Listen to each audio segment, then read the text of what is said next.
Romanos 3, eu queria citar vários textos aqui essa noite. Romanos 3 e verso 10. Que coisa forte. Não há um justo, nem um sequer. Não há ninguém que entenda. Não há ninguém que busque a Deus. Citando um salmo, Paulo mostra que nós estamos aqui, não é porque a gente é alguma coisa boa, porque a graça nos atraiu, o Senhor nos amou com amor eterno, nos atraiu com benignidade e nos trouxe para posições espirituais onde nós estamos e podemos encher um templo desse com uma adoração que é agradável ao Pai. Mas se não tivéssemos sido revestidos por essa graça, o que é que ia estar saindo da minha e da tua boca, crente? Verso de número 13. A sua garganta é um sepulcro aberto. Quem não tem graça de Deus, quando abre a boca, só fala morte, só produz morte. Palavrões, palavras torpes, fofocas, disse-me-disse, murmuração, palavras irreverentes, porfias, contenda, facção, partidarismo, só coisa que não presta. Mas quando a graça vem, transforma este sepulcro em um jardim, em uma lavoura frutífera, em um galho verdejante, não é isso? E aí a nossa boca que murmurava, agora glorifica. A palavra torpe, agora é palavra profética. O disse-me-disse, a fofoca, é a palavra evangelística sendo anunciada, porque a graça mudou a fonte. A água não é mais barrenta, é cristalina. Não é mais um esgoto, é um canal que transmite as águas cristalinas do ribeiro de Deus. Mas foi a graça. Se não fosse a graça, a gente não tinha motivo para cantar, não tinha força para pregar. Irmãos, uns têm recebido a graça e só dá a glória a cada 29 de fevereiro. Para levantar a mão ele tem que ser ameaçado. Entende? Ameaça pentecostal que a gente faz no culto. Irmão, dê glória, se não, olha, você ameaça. Precisa que alguém balance ele, que chacoalhe, que lembre que Jesus está aqui. Você não vai ver no céu, o céu é uma coisa tremenda. Leia Apocalipse, você não vai ver lá ninguém dirigindo o culto é autodirigido. É tremendo o culto de Apocalipse. Aqui precisa, dê glória, dê aleluia. Jesus está aqui, viu? Toque no seu irmão, balance ele. Irmão, já é 15 para as 9, tem crente que não deu glória a Deus. Aqui precisa disso. No culto celestial não tem esse tipo de lembrete. Aleluia. 24 horas por dia Deus coloca 4 seres viventes ao redor do trono que ficam cantando glória, glória, glória. Eita Deus.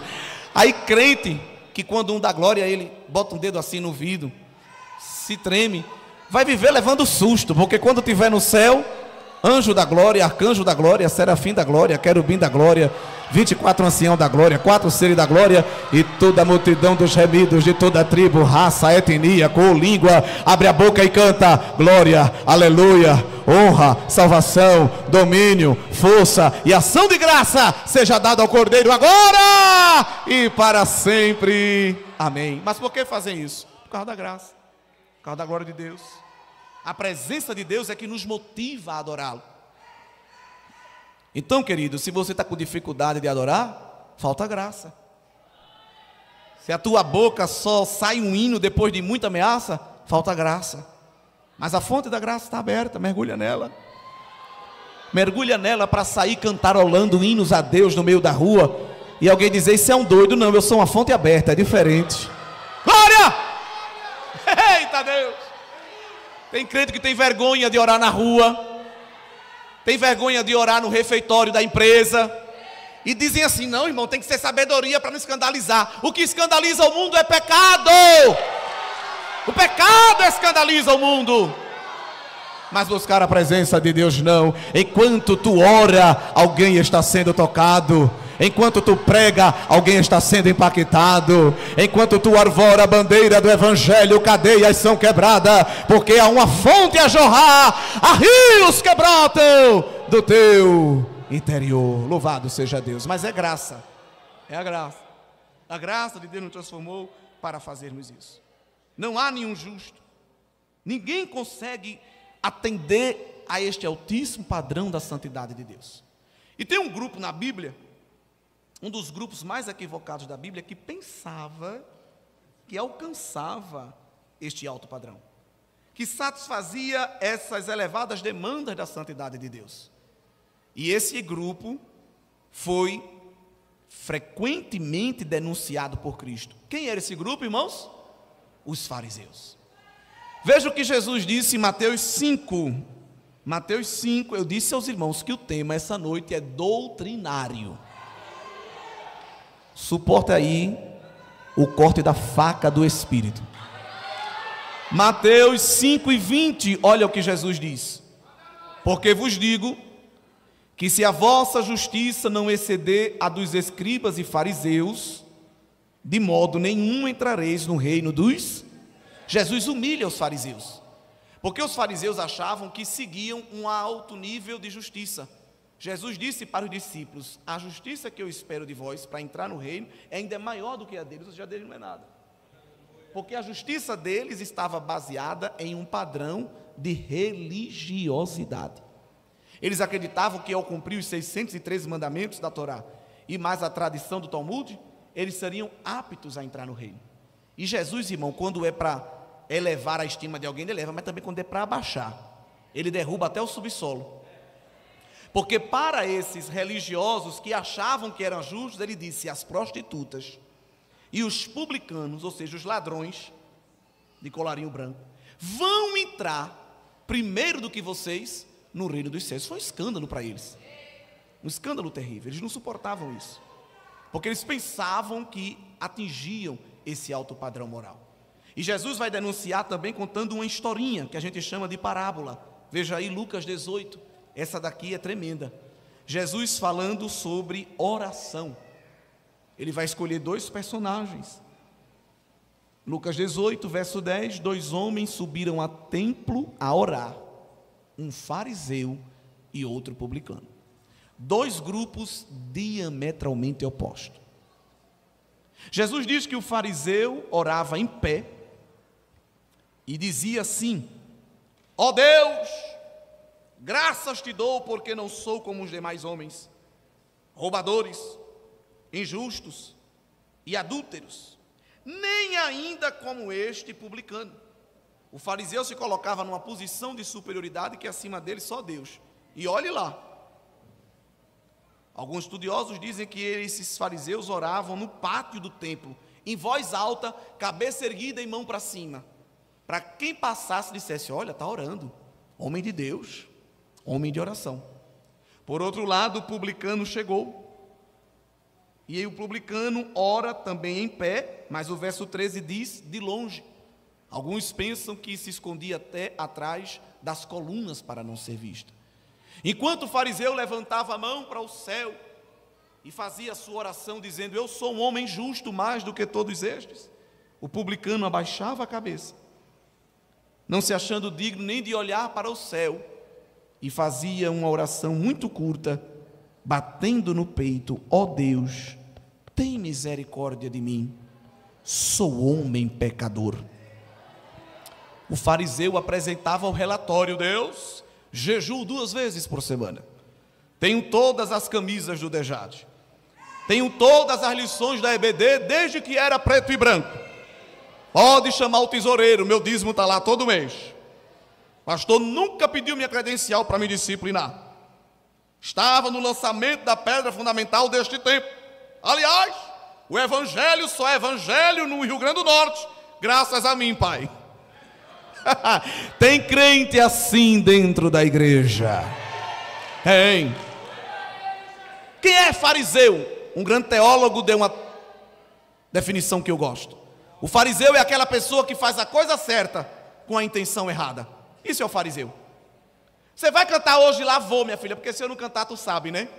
Todo mundo erra. Meu filho, você pode dar uma palavra para a gente? Claro que sim. Afinal de contas, eu não vou deixar o povo sem alimento. Eu estou até pensando em entregar o departamento, mas eu não vou entregar, porque se eu sair, se acaba. Ele compete com Cristo a posição de pedra angular, de rocha de esquina. Oh Deus, tadinho, tadinha, não sabe nem o que é, aleluia. Quando Deus olha para o homem soberbo, o salmista diz que ele resiste. A palavra ali significa: Deus faz de conta que ele não existe. Deus trata com indiferença. Mas quando o mais sujo, o mais impuro, o mais terrível pecador se prostra, se derrama, se quebranta, dizendo: Pai, eu não sou digno de estar na tua presença. Não era nem para eu estar aqui, mas a tua graça me trouxe. O guindaste da misericórdia me atraiu. Eu sei que estou destinado à morte, mas tem misericórdia. Estende a tua mão. Olha o Pai levantando do trono, estendendo a mão e dizendo: recebe a minha graça. Eu te levanto, eu te sustento, eu te tiro do lodo, eu te tiro do pó, eu te tiro do monturo, eu te tiro do lixo, te faço assentar em cadeira de príncipe, coloco veste real, na tua boca um novo cântico, sobre a tua face o óleo do meu espírito, no teu caráter a marca do meu filho. E o diabo que ia te acusar chega atrasado, porque a graça chegou primeiro e lavou as nossas vestes com sangue carmesim. Quando o diabo aponta o dedo e diz: cadê o pecado que estava aqui? Deus brada do trono e diz: o sangue do cordeiro lavou. Aleluia. Era para estar lá fora, mas estamos no Santo dos Santos. Éramos para estar sentado no monturo de lixo do pecado, mas estamos assentados nas cadeiras celestiais, nos lugares espirituais com Cristo, porque a graça dele nos atraiu. Louvado seja Deus. Então, irmão, tudo que a gente fizer na igreja seja tributado ao Senhor. Tudo que a gente empenhar no reino seja tributado ao Senhor. Às vezes há dois grupos na igreja: há o humilde, é um termo que eu criei, que é alguém que quer ser mais do que humilde. Ele é humilde, ele é tão humilde que ele deixa de ser humilde, porque a humildade é aquela virtude que você perde quando sabe que tem. Sabia disso? Não é isso? É aquela pessoa que você diz: irmão, você prega também? Não prego não, irmão. Irmão, você canta também? Canto nada, eu sou um gasguita. Irmão, você é um de Deus? Sou não, irmão, sou o pó da terra. É um excesso de humildade. E tem aquele que tem um excesso de autoconfiança que vira alta confiança, altíssima. Irmão, você prega? Não, eu prego mesmo. E hoje eu nem preguei muito, viu? Aleluia. Mas o Senhor não nos quer em nenhum desses extremos. Irmão, você é uma bênção, minha filha, é a graça de Deus na minha vida. Irmão, como você é usado por Deus, vá orando por mim, para Ele continuar me usando, porque eu nem sei porque Ele me usa, é a graça dEle. É isso, é isso. Não precisa dos extremos. E Cristo sabia que o Pai queria eleger para si uma multidão de justos. Mas como? Quem ia se apresentar diante de Deus? Quem ia levantar a mão e dizer: Pai, conte comigo, estou pronto? É por isso que no plano eterno, Deus enviou o seu Filho para ser esta figura justa e justificadora. Porque senão nós teríamos uma multidão de templos vazios, que ninguém ia ser digno de comparecer no átrio santo. E aí, ao longo das Escrituras, vai sendo apresentado o reino do Messias, que é um reino de justiça e paz. Porque só há paz onde há justiça. E essa justiça não é a justiça do fórum, no sentido de ganhar alguma causa, embora que Jesus advogue também as nossas causas terrenas, mas essa justiça é satisfazer a justiça da santidade de Deus. O reino de Cristo é um reino que satisfaz a santidade de Deus, a justiça que Deus exige. Porque algumas pessoas pensam que porque Deus também nos dá a graça, Ele nos deixa à vontade para a gente fazer o que quiser. E a graça de Deus não é um critério para libertinagem. Paulo diz: porque nós temos a graça, agora vamos pecar à vontade? De maneira alguma. Porque a graça nos livra do poder do pecado. O pecado não nos domina. E a graça não nos torna libertinos, nem legalistas. A graça nos torna livres, libertos. Infelizmente tem um grupo dos legalistas e tem um grupo dos libertinos. Mas a igreja, ela foi chamada para ser liberta, livre, é o ponto de equilíbrio. E essa liberdade está em Cristo, que vem trazer um reino de justiça, de equidade, um reino de paz, o grande Messias. Um dos nomes de Cristo no Antigo Testamento é Senhor, justiça nossa. Justiça nossa porque nós não temos a nossa própria justiça. Só falando de Israel, quando Deus vai falar e dar o diagnóstico acerca das obras de Israel, os irmãos conhecem esse texto? Deus, irmão, não mede palavras para humilhar Israel. Veja lá Isaías capítulo 64, que enquanto você lê o texto, Deus fala com você e trata com o seu interior.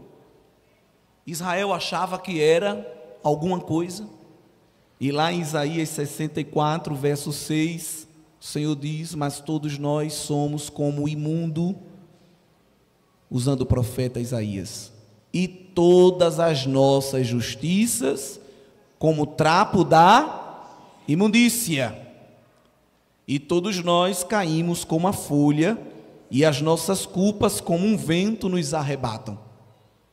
Trapo de imundícia, ou pano de sujidade, para os irmãos saberem aqui no original, eram os panos menstruais. Veja como Deus fala algo chocante, dizendo para Israel: as vossas melhores obras para mim não são nada. Mas na graça de Deus, através do sacrifício de Cristo, Deus tem uma veste para colocar em nós. Porque nós estamos nus, muitas vezes, como a igreja de Laodiceia, despida das vestes de salvação, despida das vestes de justiça. E Deus sabe que nenhum estilista terreno, nenhum alfaiate terreno consegue providenciar vestes espirituais para nos achegarmos diante dele. É por isso que, de maneira profética também, Isaías vai profetizar. Volte aí ao capítulo 61 e o versículo de número 10 e 11.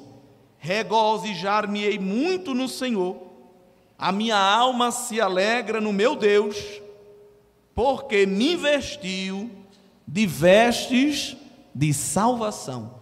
E Deus, que não economiza na graça e na misericórdia, ainda por cima me cobriu com um manto de justiça, como noivo que se adorna com atavios, e como noiva que se enfeita com as suas joias. Então Deus não só nos deu essas vestes novas de salvação, vestes brancas, lavadas pelo sangue do Cordeiro e alvejadas pela água da palavra de Efésios 5, como também coloca em cima de nós um manto de justiça. Então, quando Deus olha do céu para a terra, Ele já vê o manto da justiça de Cristo nos cobrindo. Louvado seja Deus.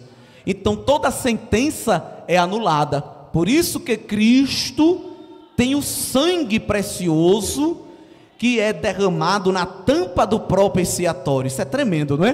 Porque na tampa do propiciatório o sumo sacerdote aspergia com o dedo o sangue de um animal inocente, para que a ira de Deus fosse abrandada, e quando Deus olhasse para a terra, não visse o pecado, mas visse aquela cobertura de sangue, porque o sangue de Cristo não é um tapete, onde se coloca, onde se esconde a sujeira. O sangue de Cristo é esta cobertura, que não cobre escondendo, cobre limpando, é coisa tremenda, cobre anulando, cobre destruindo, extirpando. Então, se o diabo, se é que ele tem dedo, fosse lá levantar esse manto e dizer: cadê o pecado? Jesus diz: você chegou de novo atrasado, porque aonde o meu sangue bate limpa, aonde o meu sangue chega liberta. Louvado seja o Pai que derramou este sangue precioso. Tem sangue no umbral da tua casa, é por isso que a morte não te traga, é por isso que o feitiço não pega em tu. Não é cerca elétrica não, irmão, não é pitbull nem rottweiler, não é guarda-costa não, porque a seta do diabo não respeita a cerca elétrica, nem ronda motorizada. Agora, quando ele chega na casa e vê a marca do sangue do Cordeiro, tem tanto crente bobo pensando que é alguma coisa e que tem alguma coisa, e é um desprotegido, uma desprotegida, perdeu a blindagem espiritual por causa da religiosidade. Mas quando nós estamos envolvidos na graça, quando estamos movidos na graça, Ele coloca este sangue e blinda a nossa vida contra o inferno, contra as potestades, porque a sua graça também tem proteção espiritual. No sangue de Cristo tem perdão, e no sangue de Cristo tem proteção contra todo o mal. A tua casa está escondida neste sangue precioso. Aleluia, glória.